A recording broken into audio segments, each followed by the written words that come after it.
پوتک یوتیوبره یا رپره؟ اصلا چه فرقی میکنه؟ پس کن دوتاش.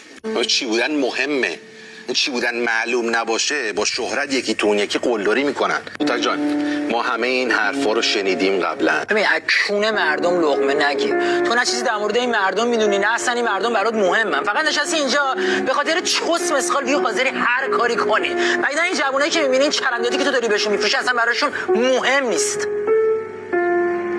پسر یک عمر داره کار میکنه فقط به خاطر اینکه یه قدم بره جلوتر، ولی هر سال میبینه رویاش داره کوچیک و کوچیک‌تر میشه. دختره نمیره بیرون که کسی بهش چرت نگه بگن یارو خرابه، یارو اله، یارو بله.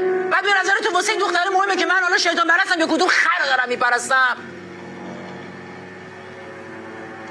یارو دو سال خدمت کرده، زیر چک افسر رفته اونجا، هم اتاقیاش انگولش کردن، اومده بیرون سگدو داره میزنه که اگه سگدو نزنه میدونی چی میشه؟ از گرسنگی میمیره. اگه سگدو نزنه از گرسنگی میمیره.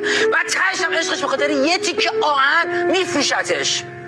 یارو 10 ساله باباشو ندیده، 10 ساله ننه‌شو بغل نکرده، فقط داره با خاطراتشون تو این غربت کوفتی میگذرونه.